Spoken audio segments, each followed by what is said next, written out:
film is rhythm and tone? Can you explain? Yeah, I mean, film for me is, I mean, I'm an editor, so of course I'm going to say this, but film for me comes down to editing. It's the juxtaposition between two shots. If it's just a shot, it's just photography, and you can have like rope and things that feel like one shot, but really film is the juxtaposition between two.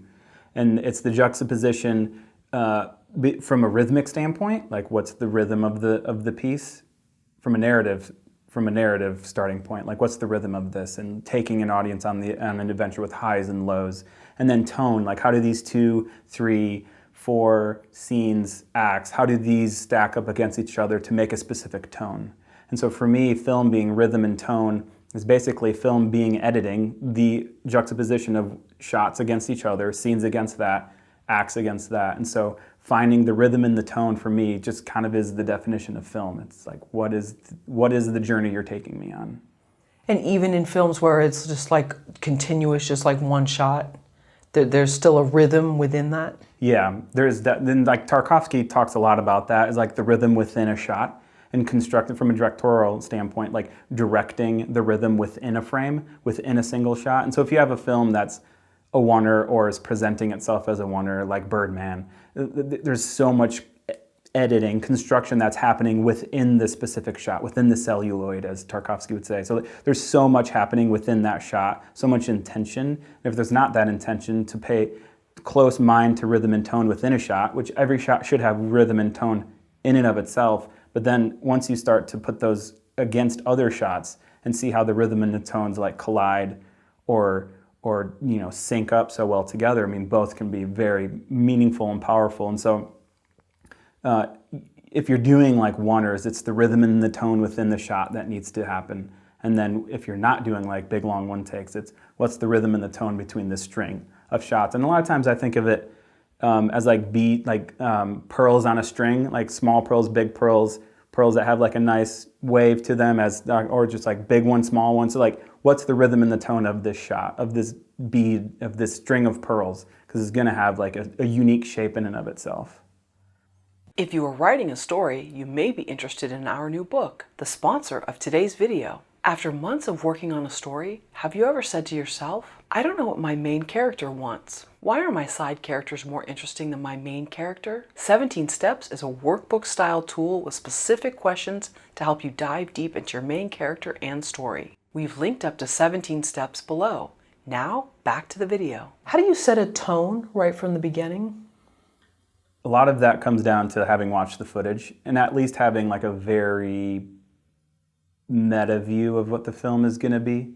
And so I don't always start necessarily with the intro when I'm cutting. Sometimes I'll pick a scene that excites me later. But when I'm cutting the beginning of a film and I'm looking for that tone and how to set that tone, for me it has a lot to do with like pulling the audience in from an intrigue standpoint. And for me, that's audio.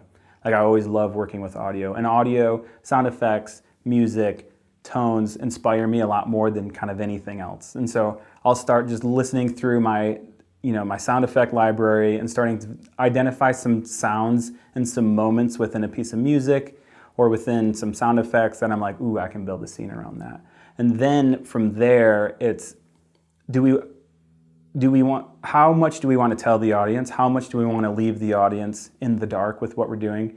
And so for me, it's like building the intro to be this interesting, eye-catching, ear-catching mostly, and intrigue moment. Because when people press play, I want them to be sucked in immediately. Whether that's from a cold open, a scene that's going to come later, and you're just like, what have I been dropped into? Or if we're tonally setting the texture of the whole film with like sort of a title sequence or something like that. For me, it's identifying sounds and music that can be the foundation for this intro scene, for the beginning of the film. And then I'll build on top of that. That's not true for like all the scenes. For me, that's not true for all the scenes. I never usually start with music. But when I'm talking about the beginning of the film, it is that music and that sound that really kind of inspires me. And I'm like, this feels like the beginning of a movie. What if the director either doesn't know what they want tonally or there's some miscommunication? So then they see this tone that you've established and you're in love with it, but then there's some incongruency there.